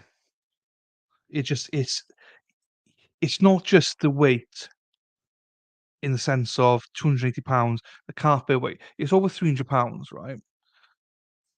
But what people misunderstand as well is that dead weight is so much harder than any other sort of weight. And the reason for that is because if you're trying to lift up a person, at least that person is wriggling and stuff, and when they're alive, so you got maybe a shot of catching something to lift them up. When they're dead weight, Jesus. You've been to the gym and trying to lift like 320 pounds. You got professional athletes that would struggle to get 320 pounds. And Zach is not a professional athlete. No offense to him. Right? Dead weight. Oh, sorry. I'm not looking at the comments. I'm now looking at this. Yes, exactly, Amy. A lot to lose, yes. Dead weight is more awkward to move, especially if you're throwing it. Absolutely. Absolutely it is. It's near on impossible. Hi, Young. Hope you can hear me today. I did say hi yesterday. It just for whatever reason wouldn't come through. Yes, impossible. And Zach had a bad back.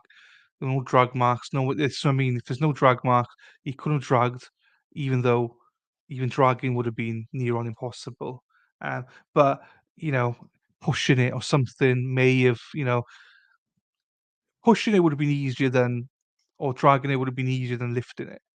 But there's no evidence of that, and I still don't even think that that was even possible, because pushing it or dragging it in a house is different. What do you do when you get to the front door? How do you get from the front door all the way out to the van without people seeing you and you struggling and down steps and stuff like that? That was great minds. Yeah, I didn't. I've always said it. I totally believe it now. So hello, Young. Hello. Um, I couldn't even move my dad's head back on the pillow when he was dying. Yeah, yes, dead weight's definitely different. Um, it didn't. Yeah, what I found interesting though was, Kim, is that like Solomon was saying, it's one of these things that you can find blood anywhere essentially, and they tested all the crevices in like the basins and everything, didn't find anything. Even drained the septic tank to see if they could find anything, didn't find anything. That's like red flags. Then it's like, well, maybe we got the wrong guy here. So there's a lot here. Right, let's continue to see. Oops, where's it gone? Oh, there. Jesus. I cut you off. I brought that up. I want to point out that Kenosha is on like the far south side of Milwaukee. It's actually like northern suburbs of the northern suburbs of Chicago. Okay, so Kenosha is on the state border. You would have to drive through Milwaukee proper and all on the freeway in order to make the drive time work on the state's timeline. So in order to be completely off grid, you would have had to take back roads and city streets and completely avoid all gas stations, all convenience stores, anything that might have had a camera active, which included the news, because there's like weather and traffic cameras on the interchanges in Milwaukee that can see all the traffic driving through. They found no footage of my brother driving his van down to Kenosha at all during that evening, anywhere. Zero evidence. So it doesn't make sense. Not only would it take an extra half hour to an hour to try and avoid all cameras to drive from Kenosha or to Kenosha, but it would have taken just as much extra time with a body in your trunk all the way back up, winding through to avoid those cameras. They didn't have a case. It didn't exist. Nicholas, I want to know who you're going to have try to carry you once you're wrapped up in that. Go. Hi, Dave. Well, I'm between 6'2" and 6'6", depending on which 7-Eleven I'm in. But I have a cousin that is slightly larger. All right. So we might, but no, I can say already. It's not going to happen. It's not going to happen. No, I need my own tractor. I can show it. There it is. Well, yes. By the no, we can't see anything. Why I bought it. Oh, there we go. Yeah, there. Yeah, you need a tractor to haul you around. What was the whole DNA on the tractor thing? I remember early on they testified to testing a tractor, a shift.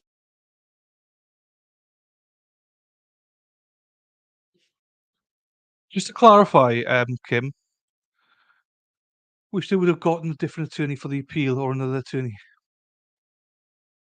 Have they appointed then? I didn't know that they appointed anybody for the appeal. I don't know what's going on with the appeal, to be honest with you. So is it Nicole and all them doing it again, or is it? Yeah, if you do know, then I'd be intrigued with that. Go Pack, go! Go Pack, go! Candor or something like that for DNA. I remember that in my notes, and then it was. What I remember taking a DNA sample on a tractor, but Back through my notes, what witness it was that testified regarding that. But I just popped into my head that somebody testified to testing DNA on a tractor, and I have no idea why. So as far as I understood, it was at the Christmas tree farm, because there's, they actually have tractors, full tractors there, and they had tested the handle on the tractor, but I don't remember exactly what it was. This was the Wisconsin State Crime Lab forensic scientist that said that they also tested tractor steering wheel and shifter and found no DNA of the defendant or the victim. Yeah. So it was just like a one-off mention, and for some reason that was specifically asked about, but then never brought up again. Right. There's a lot of things specifically asked about. What was with the flannel? Never heard the story behind that, except they just kept asking people if this is Zach's flannel. So the reason why the flannel was a big deal, like the minor daughter had testified. My niece testified that she had seen him wearing this flannel, and so the whole prosecution was trying to prove where this flannel was. But then the defense pointed out that they never Miss Ren's apartment, never searched Miss Beecham's house, because Zach had clothes at Miss Beecham's house because he did his laundry there, and had a drawer of clothes in her room, so they never searched either of these other locations to locate this flannel, with no idea where this flannel is, and then he sees the black hoodie, similar to this one, I guess, but that he's wearing this hoodie when he goes to Walmart. But I mean, I don't even think they argued it. They didn't even say nowhere to be found or something. From my point, they did nothing with it. Weird prosecution. But he didn't always wear it. He wore it when he was doing yard work and stuff like that. He wore it during situations where he was going to get really dirty, like digging holes at the tree farm or something like that. But I wasn't even there the day that they testified to about being at the tree farm, so I can't say. Yeah, and someone just mentioned too that your niece testified that your brother never wore Levi's yet. Apparently he did. He was arrested wearing Levi's. Yeah. It's easy for us to joke around and laugh at this, but maybe we have to, because it is a tragic situation. I have to leave in a few minutes because I have other things to attend to. But on Saturday, I will have a stream or a video up, because I have 5 issues that still bugs the living, still not 2 hours in, still bugs me a lot. That I will bring up, because as I said in earlier videos, I can't let this go. I may not be doing a weekly video, but once in a while I will get back to this with the sentencing, hopefully the appeal, and bring updates on it, because I can just imagine being teenager and stuff in the 70s and 80s up in Swedish redneck country, how many people who might have been in the same situation with ex-girlfriends, kids, not that unusual. Yeah, no, it's not. And a lot of the earlier testimony I heard, I do a lot of family law too. It all sounded like family law stuff. They're trying to build a case against each other to bring some motions and things like that. But at the end of the day, they use completely innocent activities of an individual. And for everyone out there that's saying, well, he's obviously guilty. Imagine that you're charged with a crime you absolutely did not commit. And now the state is using the fact that you didn't use your phone, you didn't drive this particular place, or you drove a place you don't usually drive to, or you bought something random. And they're using it all against you when these are just your normal daily activities. And they're going to convict you of it, of this crime, just because of normal everyday activities. That's a scary precedent. Everyone should be scared out of their mind with the outcome of this case, given the lack of evidence. Again, I'm not going to sit here and judge on Zach's conduct, but I am going to judge what I perceive as a whole lack of information or evidence that was admitted to even come close to beyond a reasonable doubt, in my opinion. And it's scary that he got convicted on this information. And you should all be scared about that, because it could be anybody. I agree. I think that it shrinks the window, a little bit further every time something like this happens on what really is possible to put somebody in prison for, in this case, for life. We're raised by a blue-collar working father, and we just worked our tails off to try and build what we have. We're not like especially privileged humans. We're just regular working people, and in this situation, the mundane activities or the activities that him trying to investigate somebody that he was worried about being around his kids and to follow up on protecting his children, like most responsible parents do. CCAPing someone that your ex is starting to date is not an abnormal thing.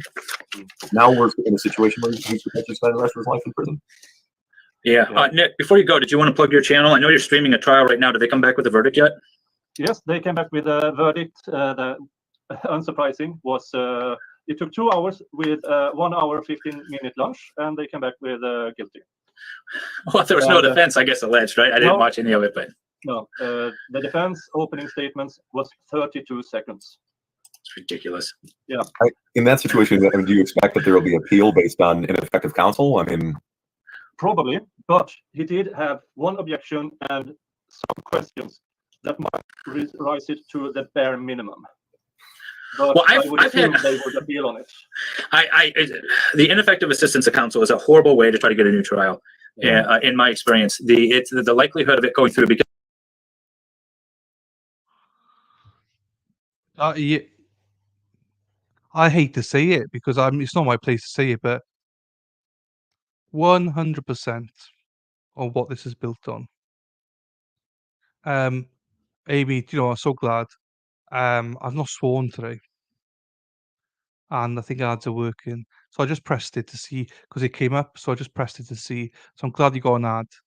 And it's funny how it's the hospital your neighbour's been in. Jesus. That means I need to stop swearing, doesn't it? um, that is weird, isn't it, Kim? So anyway, I mean, if you didn't get it, that means it's probably a premium or something. So that's good to know. They got that. I was going to start using that. I just pressed it and say I don't normally press them during stuff like this, but I just pressed it to see. So I'm glad you told me because I didn't think no one got an ad. So happy days. Right.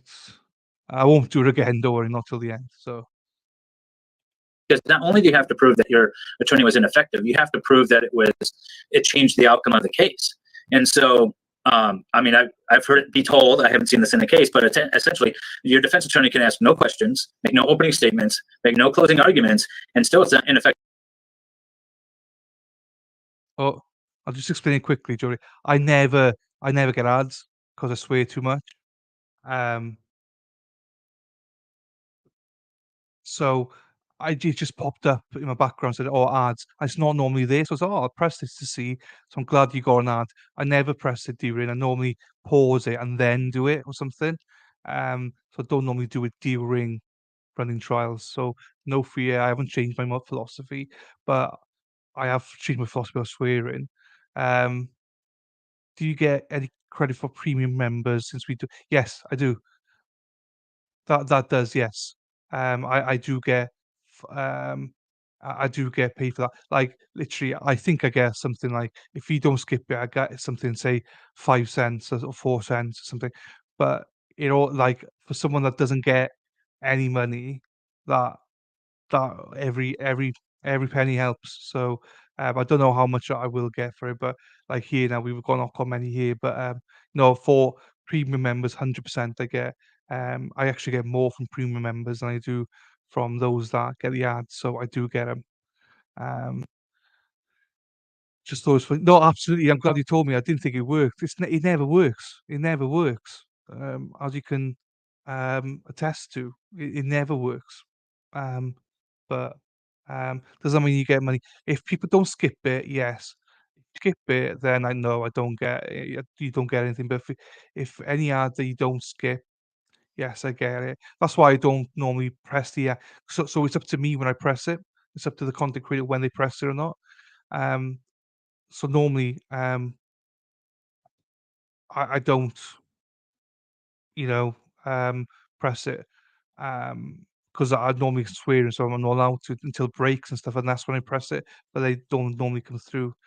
Um, 5 cents, if that, I'm not really sure how much I get. Again, depends if you people skip or not. If you skip it, then I don't get anything. If you watch it all the way through, then obviously it depends on the length of it. It can be like 1 cent, it could be maybe even 50 cents. I've no idea, Um, either way, then you can I do, but it's not significant enough for me to always press the ads. I'd always do it if it comes up again when suits. Like some people would press it again now and again.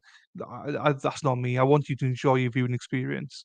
Um, but there's time where I will pause and then wait a couple of minutes whilst we do an ad potentially. So I think there's a time and place for it. So, but thank you, and you guys for understanding. Um, if you miss a full ad, no, you don't. You join behind, but that's why I always pause it.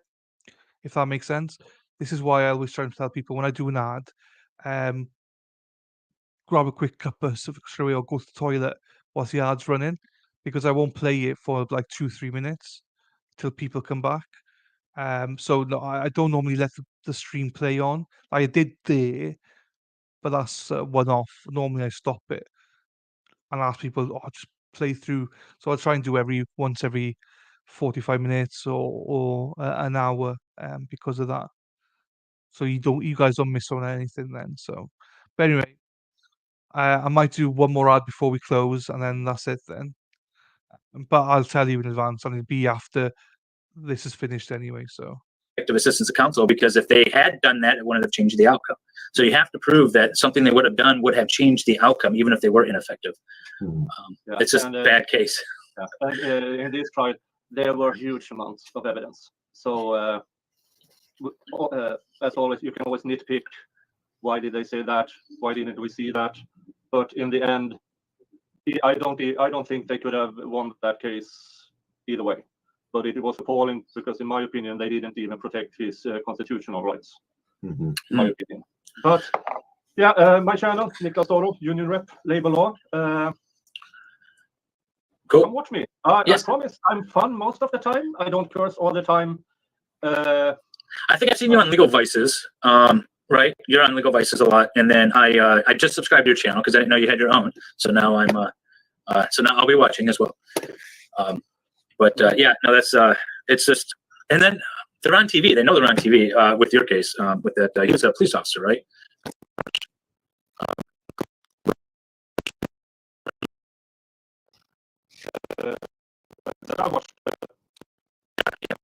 You were watching today.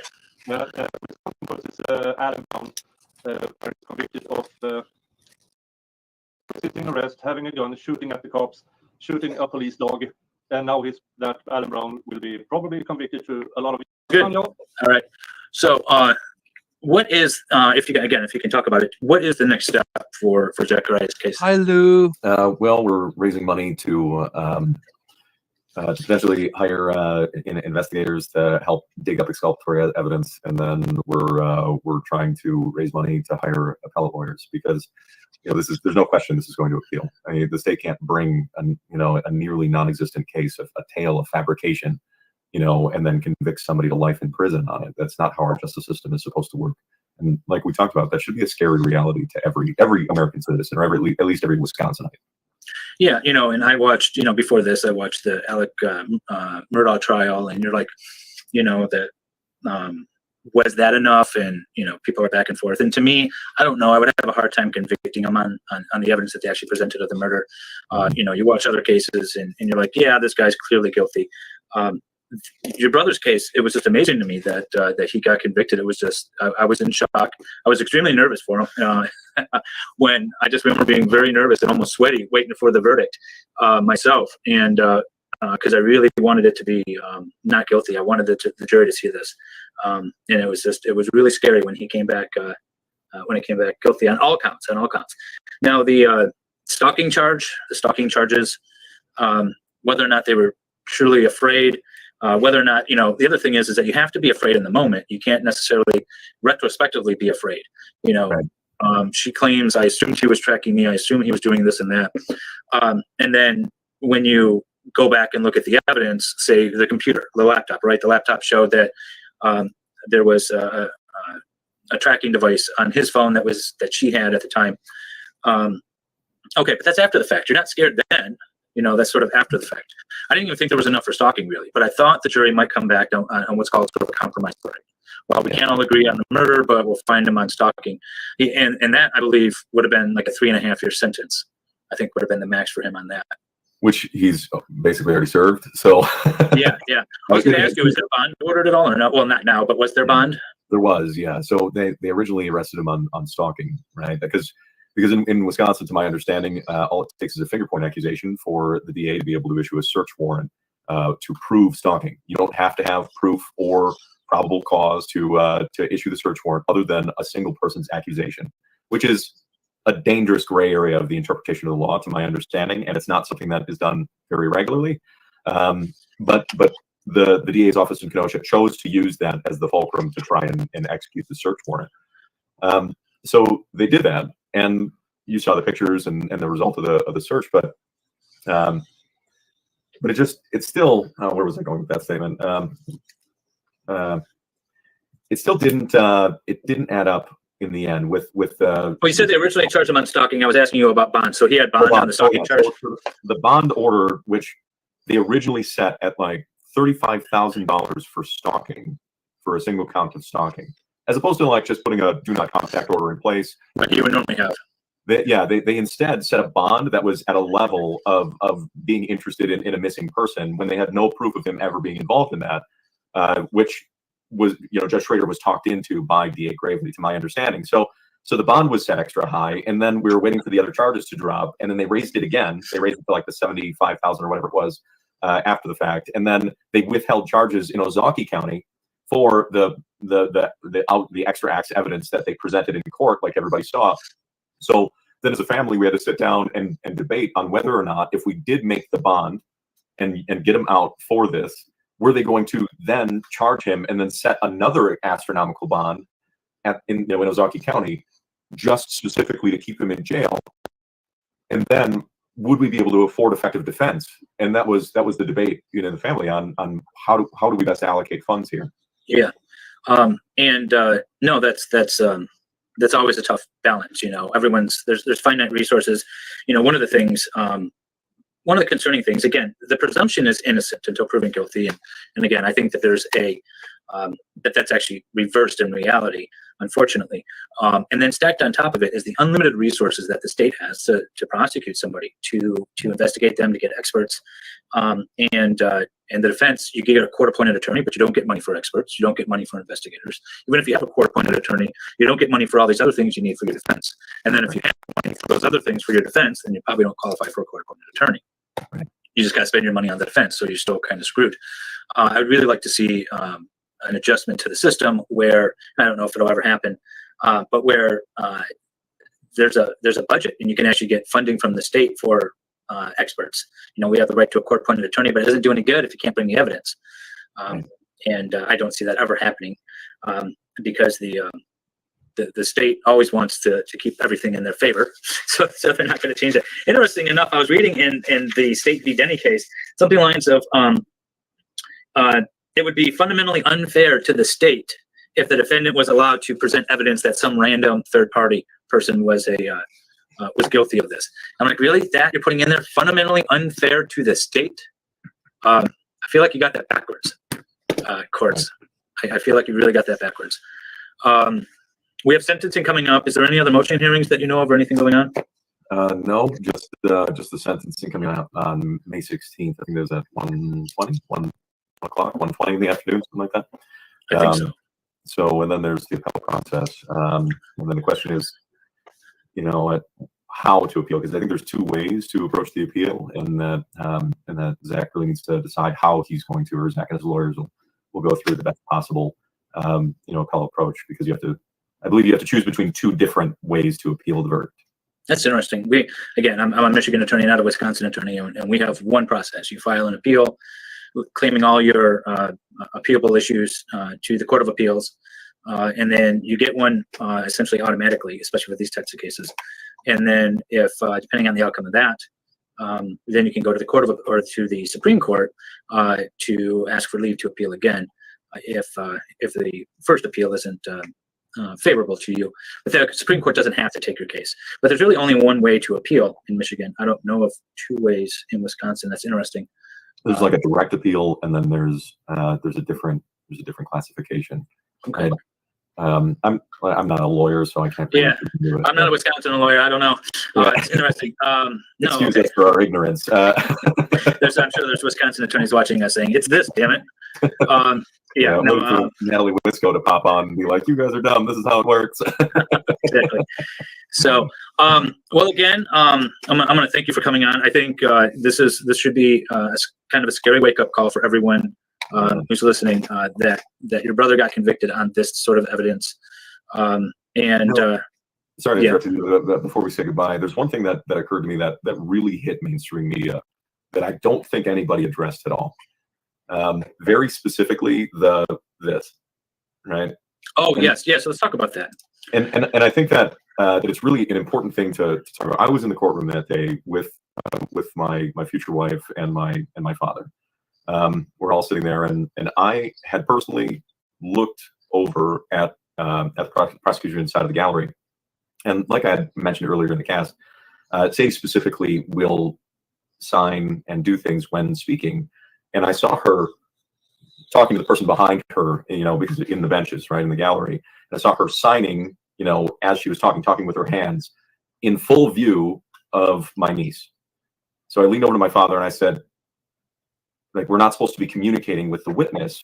That might be a problem. Please keep an eye on the other side of the gallery, because they could be, not that they were absolutely intending to communicate intentionally or unintentionally with the witness to affect her testimony, right? So she's signing to somebody behind her, or she's talking to somebody and doing this behind her over her shoulder? Yeah, it was sort of like she turned this way and was like, talking behind her, and then as she was responding, she was signing above the level of where the sight would block, right? Like as she was signing, and specifically did something like this as she turned. And then in one of my niece's explosions in the court, Sadie's stepmother and stepbrother, sitting in the tier behind her next to that friend, were both mouthing and motioning for my niece to calm down, trying to communicate to her on the stand. And that was something that was absolutely cautioned to us the day before, and it was an issue. As it turns out, also during my niece's testimony, she kept trying to talk to Zach. So in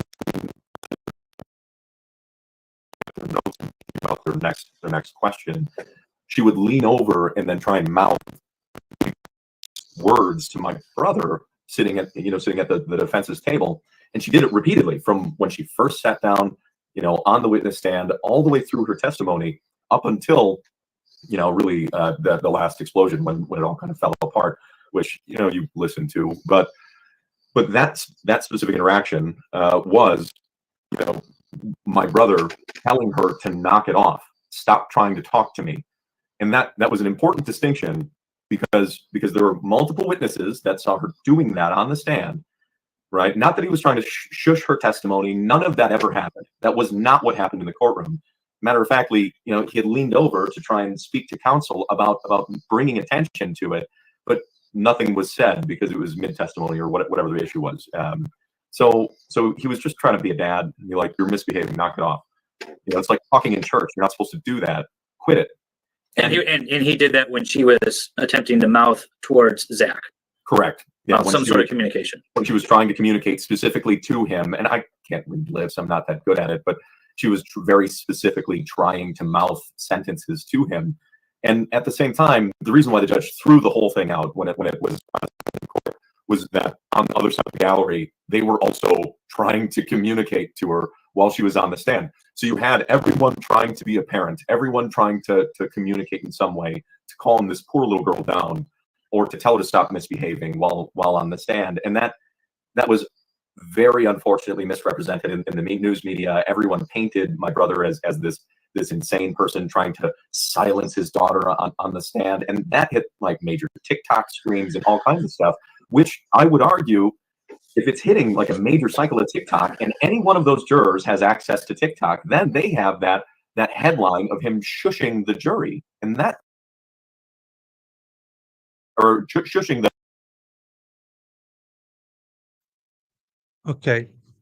There's not much left, and they're only talking about this one, which I know at the time was important, but now it's not so much. And also, there's just too much crackling coming through now. So, apologies for the crackling. I'm just gonna do that. This one off. I don't know what the crackling was about. So essentially, just to add what Solomon was probably going to say as well was Zach's daughter. Well, I mean, everyone here probably knows, but this is for the people that rewatch Crew. If anyone watches that haven't seen this case, Zach was going like that, as Solomon said. But interesting fact was that the defense did not want her to testify live. They wanted her to testify um, through Skype or whatever, or do pre-recorded or whatever. But it was it was actually her mother and the state that wanted her to go through hell and testify on the day, which is appalling. Shouldn't happen. She's, going to be, you know, what's going through her mind now. She's probably going to need therapy for a very long time. And the other part of it was that DA Gravely um, had about 40 hours just meet him and her before the trial, prepping her basically for what to say. So we know how corrupt he is right now. So what did he end up saying to her? Who knows? No one knows except for her. So that poor girl, she'd be scarred for life. She should never, as Sarah says here, she should never ever been put on the stand. She should have every minor I think should be, um, if you have to do it, should be pre-recorded, um, or done out of sight of, anybody. It should be literally, it should be in a very safe environment with maybe just a judge and the lawyers or something. I don't know what it should be, or a video played at some point. I don't know, but it shouldn't be done in front of all those people.